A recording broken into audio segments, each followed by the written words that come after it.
Greetings, everyone. My name is KS Deepak and I welcome you all in the Shield IS episode of the Hindus News Analysis. तो चलिए देखते हैं कि कौन से articles are discussing today. So the first article is on the aspects of economic survey. So यहाँ पर economic survey को डिटेल में समझेंगे, उसके nuances को देखेंगे, highlights को देखेंगे and उसको analysis करेंगे in depth in our first article. The second article is on the aspects of collegium system. So यहाँ पर बात करेंगे कि collegium system है क्या, कैसे evolve हुआ है collegium system, क्या क्या है इससे related judges के cases, क्या क्या है इससे related controversies, all those things we'll be seeing in our second article. And then our third article, as usual, is on the quiz of the day. So let's start with the first one, that is on the aspects of economic survey. अब yesterday, that is on January 31, economic survey जो है उसका जो report है that has been provided, that has been presented in the houses and as per the convention जो economic survey है वो budget से एक दिन पहले सबमिट किया जाता है, एक दिन पहले पब्लिक व्यू में किया जाता है as per the convention. As of now आज के दिन the union budget has been launch and yesterday the economic survey was launched from the office of the economic advisor. अब यहाँ पर इस इकोनॉमिक सर्वे को समझना काफी इंपॉर्टेंट है प्रीलिम्स के लिए एज वेल एज मेंस के लिए. सो इसके बेसिक नुआंसेस को तोड़ते हैं और हर एक सेक्टर के बेसिक पॉइंट्स को समझते हैं from basics. So let's start with the economic growth या पर्टिकुलरली जीडीपी की बात करते हैं. अगर जीडीपी को देखें so India remains the fastest growing major economy in the world. In fact जो पैंडेमिक की वजह से जो इश्यूज हो रहे थे, जो रिस्ट्रिक्शंस हम लोग ने फेस किए हैं, सम टोल कि ये के टाइप का रिकवरी हो सकता है या डब्ल्यू टाइप का है या वी टाइप का है, whichever the form of recovery which we have debated over the period of time, India recover कर चुका है to the pre pandemic levels. There were a lot of issues, COVID 19 आ चुका था, there is this Russia Ukraine conflict which is going on, inflation हो रहे हैं, but इसके बावजूद भी इंडियन इकोनॉमी जो है वो काफी बेटर परफॉर्म कर रहा है. एंड एज ऑफ नाउ जो फोरकास्ट हम लोग एक्सपेक्ट कर रहे हैं जीडीपी ग्रोथ का of the year financial year 23 would be around 7%, which is a very good figure.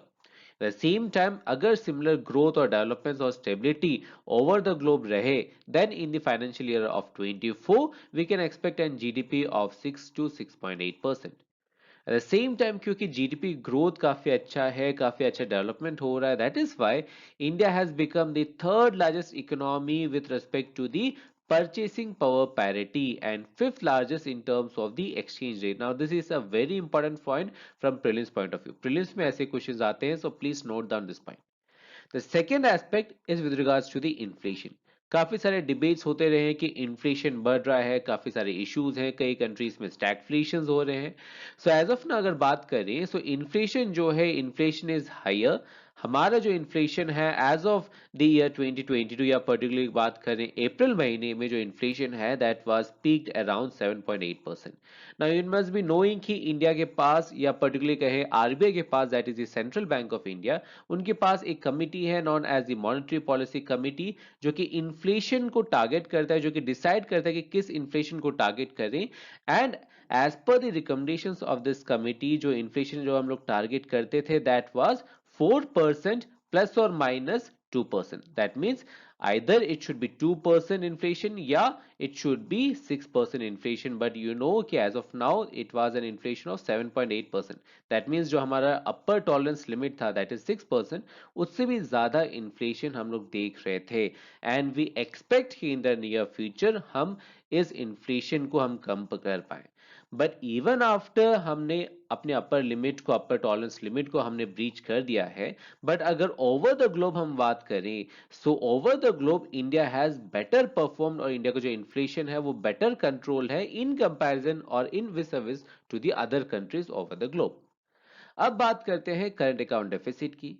So current account deficit जो है वो बढ़ रहा है और जब करंट अकाउंट डेफिसिट बढ़ता है दैट मींस जो रुपी है, रुपी भी डिप्रिशिएट करता है. Now there is a lot of consequences and there is a lot of repercussions जिसकी वजह से जो करंट अकाउंट डेफिसिट है वो वाइडन हो रहा है, और क्योंकि वाइडन हो रहा है उसके भी काफी सारे इंटर्न रिपरकशंस हैं. बट वन सच फैक्टर, इसकी जो यूनाइटेड स्टेट्स की जो फेडरल बैंक है वो इंटरेस्ट रेट्स बढ़ा रहे हैं, वो पॉलिसी रेट्स बढ़ा रहे हैं, वो इन्फ्लेशन को कंट्रोल करना चाहते हैं उनके इकोनॉमी में, और उसके काफी सारे रिपरकशंस हम इंडिया में भी देख रहे हैं. And one such aspect is the current account deficit जो कि वाइडन हो रहा है. अगर बात करें सोशल सेक्टर की, तो सोशल सेक्टर में हमने एक काफी बेटर डेवलपमेंट देखा है। इनफैक्ट कुछ अनुमान के अनुसार या पर्टिकुलरली कहें इकोनॉमिक बजट में ही अगर आप देखें तो अराउंड 9% का ग्रोथ रेट इन्होंने साइड किया है इन दी सोशल सेक्टर। अगर पर्टिकुलरली इसमें हम लोग हेल्थ सेक्टर को देखें तो सेंटर और स्टेट गवर्नमेंट ने जो भी बजट्स बनाए हैं इन द फाइनेंशियल ईयर 2022-2023 और इन द फाइनेंशियल ईयर 23, उसमें हेल्थ सेक्टर में अराउंड 2.1% ऑफ द जीडीपी उन्हें सेग्रीगेट किया है particularly for the health sector. That means जितना बजट में वो कितना परसेंट हेल्थ सेक्टर को दे रहे हैं, दैट परसेंटेज इज 2.1%। और इसको अगर हम लोग प्रीवियस ईयर से कंपेयर करें सो फाइनेंशियल ईयर 2022 में it was 2.2% and financial year 2021 में it was 1.6%। So even though financial year 2022 से ये कम है बट इट इज मोर और लेस गुड, और इसमें हमें थोड़ा सा और इंप्रूवमेंट करने की जरूरत है। The second aspect is regarding the unemployment. अब अनएम्प्लॉयमेंट में काफी सारे कंट्रोवर्सीज क्रिएट हुए थे, काफी सारे पॉलिटिकल कलर्स इसमें देखे जा रहे थे।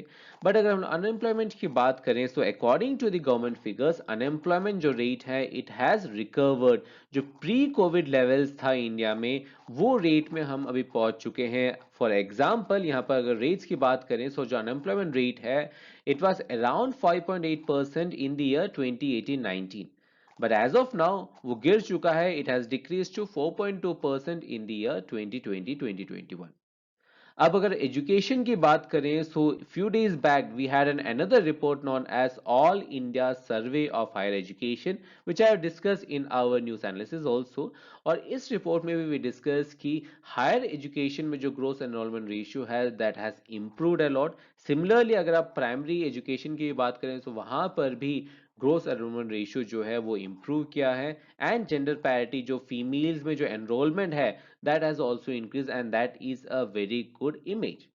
अगर हम लोग हेल्थ की बात करें तो हेल्थ में there is no ball point figure जो कि उन्होंने साइड किया, बट स्टिल जो इन्फेंट मोर्टेलिटी रेट है, जो अंडर 5 मोर्टेलिटी रेट है या न्यूनेटल मोर्टेलिटी रेट है, so these three are the most important criterias या कैटेगरीज। और इन तीनों क्राइटेरियाज में we have seen a steady decline and this decline is consistent from the independence itself. So independence से ही irrespective of the political party हर एक government ने अपने अपने कैपेसिटी में जो भी इनिशिएटिव्स उन्होंने लॉन्च किए थे, जो भी स्कीम्स दे हैव लॉन्च, उसका रंग अभी दिख रहा है। All this categories all this criterias are decreasing, so it is a very good sign. अगर मैं इंडस्ट्री की बात करें so industry has seen a steady recovery. India जो है India has become the second largest mobile phone manufacture globally, और ये एक बड़ा इनिशिएटिव, एक बड़ा हमारे लिए एक बड़ा प्राइज है। Eight the same time Indian government ने ओवर द इयर्स काफी सारे स्कीम्स लॉन्च किए थे ताकि हम लोग एक्सपोर्ट्स बढ़ा पाए, ताकि हम इंपोर्ट्स कम कर पाए। And one of the most important scheme of all was the production linked incentives, जिसे हम लोग पीएलआई के नाम से जानते थे। अब इसमें वो इंसेंटिव्स प्रोवाइड कर रहे थे फॉर प्रोडक्शन, और इसकी वजह से जो इंडिया है, India has become the centre of the global supply chains. और ये अगर हम लोग कंटिन्यू रखें for the next 5 years so India एक ग्लोबल हब बन सकता है। द सेम टाइम अगर हम लोग फार्मा इंडस्ट्री को फोकस करें, because after Covid pharma industry में एक बूम हम लोग देख रहे थे। सो जो फॉरेन डायरेक्ट इन्वेस्टमेंट है फार्मा इंडस्ट्री में दैट हैज इंक्रीज 4 टाइम्स। सो यहाँ पर 4 गुना बढ़ चुका है फार्मा इंडस्ट्री में एफडीआई। और इसके वजह से क्या हो चुका है, जो हमारा एम है to make India a global pharma hub, that aim is soon to be realised. अब अगर सर्विसेज की बात करें ना, services is one of the most important aspect, क्योंकि जीडीपी में अगर हम लोग देखें तो सर्विसेज का एक मेजर शेयर रहा है। India is in fact a service based economy itself. और सर्विसेज की बात करें so India is among the top 10 service exporting countries in the year 2021। और अगर वर्ल्ड कमर्शियल सर्विस एक्सपोर्ट्स में परसेंटेज की बात करें तो इंडिया का जो परसेंटेज है it has increase. It was 3% in the year 2015 but as of now it is 4% in the year 2021। सो यहाँ पर जो परसेंटेज है, हमारा जो शेयर है in the world commercial services, वो भी बढ़ चुका है and India has become the centre of attention as of now. अगर हम लोग एक्सटर्नल सेक्टर के देखें तो एक्सटर्नल सेक्टर में भी एक मेजर इंक्रीज देख सकते हैं हम लोग एक्सपोर्ट्स का to countries like Brazil, South Africa and Saudi Arabia. और डिफरेंट डिफरेंट कंट्रीज के साथ हमने एफटीएज और प्रेफरेंशियल ट्रेड एग्रीमेंट्स भी हमने साइन किए ओवर द कोर्स, जिसकी वजह से हम एक्सपोर्ट्स बढ़ाना चाहते हैं। और इन सब के कारण द मोस्ट इंपॉर्टेंट फिगर जो कि आपको नोट डाउन करना है from prelims and mains point of view is the forex reserve. जो फॉरेक्स रिजर्व है as of the updated data of December 2022, जो फॉरेक्स रिजर्व है that stands around 563 billion United States dollars, और ये काफी important figure है।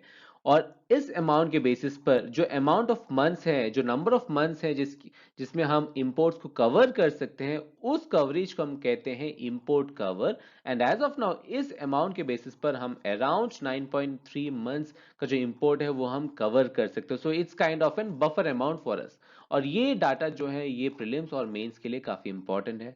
At the same time, India जो है, India is the largest recipient of remittances also in the world, और around United States dollars के accordingly around 100 billion dollars जो हम रिसीव करते हैं इन the year 2022 itself. So there is a very big amount. अगर हम लोग शेयर के बेसिस पर बात करें, अगर हम लोग इसमें परसेंटेज के हिसाब से बात करें, so the first and the most biggest share of the resource और of the major source of external finance is the service export, क्योंकि हमने देखा कि जो सर्विस सेक्टर है it has been growing. But at the same time अगर second largest की बात करें, so second largest is the remittances. So please remember ये prelims में questions आ सकते हैं। The first and the most major share of the external finance is the service sector और service export particularly. But अगर हम लोग सेकेंड मोस्ट बिगेस्ट शेयर की बात करें then it is remittances. So this is the basics of the economic survey जो कि yesterday unravel हुआ था। So it's interesting to see कि अब इकोनॉमिक्स क्या कहते हैं, and as per their detailed analysis we would be inculcating those aspects for you guys also. So with that, now let's move to our next article that is on the issues of collegium system. अब ये जो collegium system है it has been a very traditional topic, ये काफी time से चलते आ रहा है। There is a lot of controversy involved in it, and that is why we have already covered this topic in great details in our 17th January video, जहां पर we discuss first of all कि ये source of controversy क्या है, that is the article number 124। article number 124 में क्या लिखा गया है, उसमें जो लैंग्वेज है उसमें क्या इश्यूज हैं, इन वर्ड्स के नेचर को समझने के लिए या उसमें क्लैरिटी लाने के लिए सुप्रीम कोर्ट ने ओवर द इयर्स क्या क्या जजमेंट सुनाए हैं, उन जजमेंट्स के अकॉर्डिंगली कैसे अपॉइंटमेंट सिस्टम जो है वो शेप हुआ, एंड द सेम टाइम ये जो प्रेजेंट कॉलेजियम सिस्टम है that is the appointment system of the जजेस, इसमें क्या क्या इश्यूज हैं, क्या क्या लेकुनीज हैं, क्या क्या इश्यूज हैं, क्या कंट्रोवर्सीज हैं, कैसे हम रिमूव कर सकते हैं, क्या हो सकता है way forward, all those things we are summarised in an unbiased comprehensive manner in our 17 January video. So please refer to it so that you have a very good clarity of this topic. With that, now let's move to our next aspect, that is on the quiz of the day. So the first question is on the aspect known as farmer producer companies. इसके related काफी straightforward questions है, please try to attempt this one. Whereas the second one is on the conventions and treaties जो कि IPR या intellectual property rights से related हैं, जिसमें India is a signatory. So please try to attempt these two questions. It is very important and is based on current affairs. और इनके जो answers हैं along with the explanation would be provided to in the form PDF, जिसका जो link है वो आपको video के डिस्क्रिप्शन में मिल जाएगा। एज वेल जो पीपीटी है जिसके ऊपर हमने एनालिसिस किया that also in the form of PDF, will get a link in the video description. So stay tuned for more content. Thank you, see you tomorrow.